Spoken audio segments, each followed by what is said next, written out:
ఇక తాను లోకల్ అని పిలిస్తే పలుకుతానన్నారు పిఠాపురం వైసీపీ అభ్యర్థి వంగ గీత.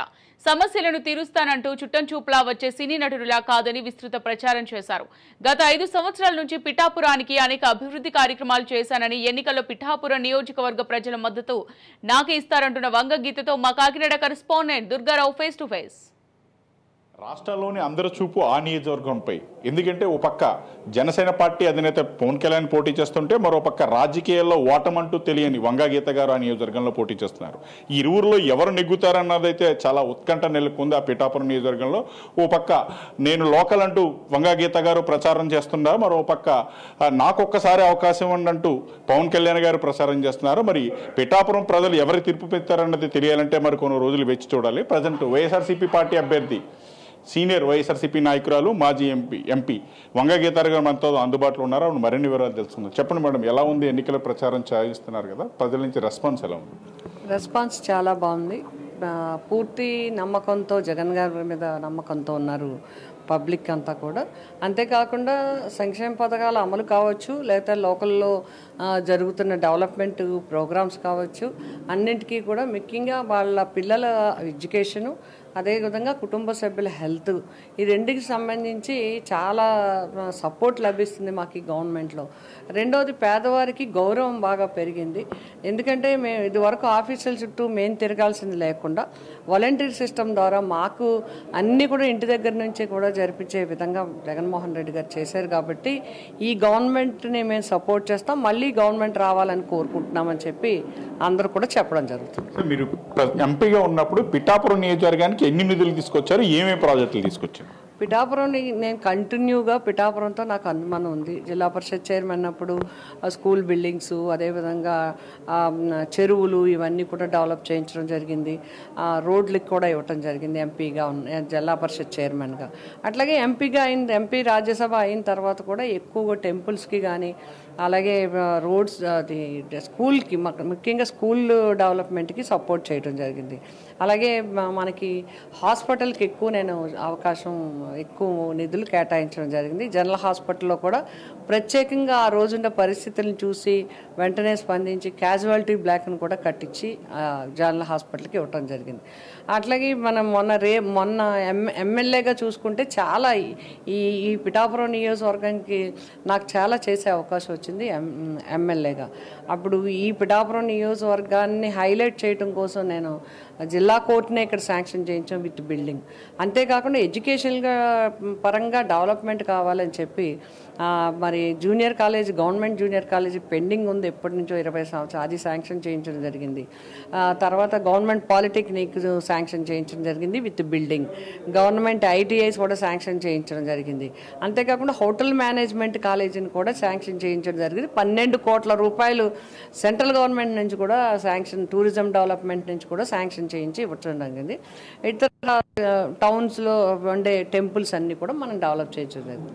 తర్వాత ఎంపీగా అయిన తర్వాత కూడా మొత్తం కాకినాడ నియోజకవర్గంలోనే కాకినాడ కావచ్చు, ఎన్ని కావచ్చు, హోటల్ ఈఎస్ఐ హాస్పిటల్ శాంక్షన్ చేయించడం జరిగింది. ఇది జిల్లాలో ఉండే కార్మికులందరికీ ఉపయోగపడే విధంగా మనం చేయించడం జరిగింది.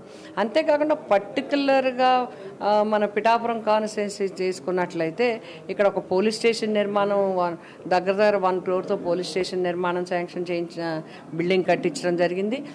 అంతేకాకుండా 1,10,00,000తో ఎస్సీకి అంబేద్కర్ కమ్యూనిటీ హాల్ కట్టించడం జరిగింది. అట్లాగే ఈ పిఠాపురం నియోజకవర్గానికి దేశంలోనే హైలైట్ అయ్యే విధంగా Indian institute of foreign trade, ఇది ఢిల్లీ, కలకత్తా, నెక్స్ట్ మన పిఠాపురం కాన్స్టిట్యున్సీలో ఉండే విధంగా పొన్నాడు దగ్గర 220 కోట్లతో బిల్డింగ్ నిర్మాణం కూడా పూర్తి కావస్తుంది. ఇలా చాలా కార్యక్రమాలు ఉన్నాయి, మనం చేయించగలిగాము. ఇంకా చేయించాలనే ఆలోచన ఉంది నాకు. రాబోయే కాలంలో తప్పకుండా చేయించడానికి నేను ప్రణాళిక సిద్ధం చేసుకున్నాను. దాదాపు మీరు చెప్తున్న లెక్క ప్రకారం 600 నుంచి 700 కోట్ల మధ్యలో పిఠాపురంకి అభివృద్ధికి ఖర్చు పెట్టించారు, మొత్తం ఎంపీ ల్యాడ్స్ నుంచి అంతకుముందు నుంచి. కానీ ఈ అంశంతో చేశారు కదా, పిఠాపురం ప్రజలకి ఏ విజ్ఞప్తి చేస్తున్నారు మీరు వైఎస్ఆర్సీపీ అభ్యర్థిగా? పిఠాపురం ప్రజలకి నాకు మధ్య చాలా సన్నిహిత ఆత్మీయ సంబంధం ఉంది. అలాగే పిఠాపురం ప్రజలకి నేను చెప్పడం జరుగుతుంది. గతం నుంచి కూడా గత 25 సంవత్సరాలు 30 సంవత్సరాల నుంచి కూడా నేను మీతో అనుబంధంతో ఉన్నాను. మీతో నేను కలిసిమెలిసి ఉన్నాను. మేమంతా కలిసి ఇక్కడ చేయడం జరిగింది. పిఠాపురం కాన్స్టిట్యున్సీకి కానీ పిఠాపురం ప్రజలకి కానీ కష్టంలోని సుఖంలోనూ, కరోనాలో కావచ్చు, ఇంక ఎప్పుడైనా కావచ్చు. ప్రత్యేకంగా కరోనాలో చూసుకున్నట్లయితే కరోనా కాలంలో కూడా అప్పుడు మేము అధికారంలో కొత్తగా ఎంపీ అయిన తర్వాత వెంటనే కూడా కరోనా టైంలో అందరికీ కూడా మరి రైతులందరికీ కూడా కర్రపెండలం పెద్ద పెండలం రైతులకి కానీ, పువ్వుల రైతులకు కానీ, అదేవిధంగా సెరికల్చర్ రైతులకి కానీ, రైతులందరికీ కూడా అన్నంటూ ఉన్నది నేనే. అలాగే ప్రెగ్నెంట్ లేడీస్కి, అట్లాగే పేషెంట్స్కి, వీళ్ళందరికీ కూడా ఉండి మనం చేయించగలిగాం. ఈ విధంగా మనం ఏ స్థాయిలో అయినా వారికి దగ్గరగా ఉన్నాం కాబట్టి ఖచ్చితంగా ప్రజలందరికీ తెలుసు, ప్రజలందరికీ నమ్మకం ఉంది. వంగా గీత గారు అయితే చేస్తున్నారు, ఇప్పుడు చేస్తున్నారు, రేపు మళ్ళీ మాకు చేస్తారు, మాకు అందుబాటులో ఉంటారు. ఆమె పిలిస్తే పలుకుతారు. మేము ఏ అవసరం ఉన్నా ఆమె దగ్గరికి వెళ్ళొచ్చు. ఆమె మాకు ఏ అవసరం పిలిచినా మా దగ్గరికి వస్తారనే నమ్మకం, విశ్వాసం వారికి ఉంది. వారు మంచి నిర్ణయం తీసుకుని నన్ను గెలిపిస్తారు, నా పార్టీని గెలిపిస్తారనే నమ్మకం నాకు ఉంది. మీరు కాపు సామాజిక వర్గంతో అటవీపంగా చెప్తున్నారు. మీరు కూడా కాపు సామాజిక వర్గం మహిళా నేత. కాపు సామాజిక వర్గానికి ఓటర్లకు ఏమన్నా విజ్ఞప్తి చేయబోతున్నారు? అంటే ఇప్పుడు రాజకీయ నాయకులు అన్న తర్వాత అన్ని వర్గాలు, అన్ని క్యాస్ట్లని నేను రిక్వెస్ట్ చేస్తున్నాను. మీ అందరికీ నేను ఇప్పుడు వరకు పనిచేసి ఉన్నాను, మీ అందరికీ అందుబాటులో ఉన్నాను, మీ అందరికీ సేవ చేస్తున్నాను.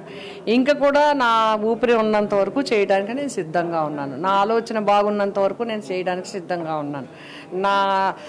నేను ఈ నియోజకవర్గ అభివృద్ధికి ఎంతవరకు నేను చేయగలను అంతవరకు చేయడానికి నేను సిద్ధంగా ఉన్నాను. కాబట్టి పిఠాపురం ప్రజలందరూ కూడా తప్పకుండా అర్థం చేసుకుంటారని నాకు తెలుసు.